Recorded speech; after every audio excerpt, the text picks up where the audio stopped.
Parents have read it. What was your "oh god I've raised a monster" moment? 1. My 6-year-old has always had unusual interests. She asked me to show her pictures of what's inside our bodies.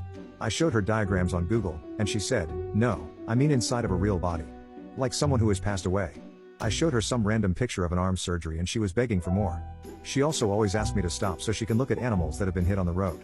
When my childhood dog passed away, she tried to sneak a look inside the bag while I was bawling. 2. When I watched my younger son walk out on the porch, pick up a plastic wiffle bat, look at it, look at his older brother sitting on the porch steps, look back at the bat, and then haul back and crack his brother's head like Babe Ruth popping one out of the park. 3.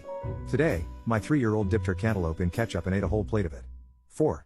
My mom found out her lack of parenting with my brother went wrong when he tried to choke me out for accidentally kicking him. I don't even remember being choked, but apparently it was so bad he had to go to anger management and therapy for 3 years. 5. Years ago, my wife and I had a very heated argument. Our daughter overhears us and comes into the room just as things hit their peak. My wife rushes into the bathroom crying.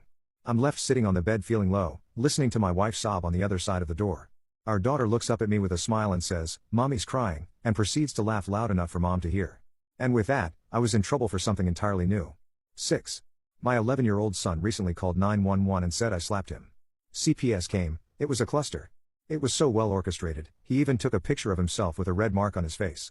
I didn't slap him and it eventually got debunked, although he still won't admit it. He lives with his dad now, and isn't allowed here until I can afford a camera system. Still unclear on what the motive was. 7. When my son blithely told me he wants to play the documentary Under the Curve for his classmates because he is trying to convince them the world is flat. He admits he knows it is not, but he is trying, actively, to con them into thinking it is. 8. When my son decided in the grocery store parking lot that it would be fun to scream, "You're not my mommy. Where's my mommy? You're not my real mom." He had this evil smirk on his face as I panicked and tried to explain what could happen if someone heard that. He started yelling it louder. 9. 3-year-old daughter deliberately screaming to wake up her 4-month-old sister. For 5 hours. During a long car ride. 10. When my son was 13 or 14, we were chatting about how as kids get older, and parents become elderly, often the kids become a caregiver to some degree to the parent. My son offhandedly remarked that he'd be looking for the cheapest nursing home at which to park me.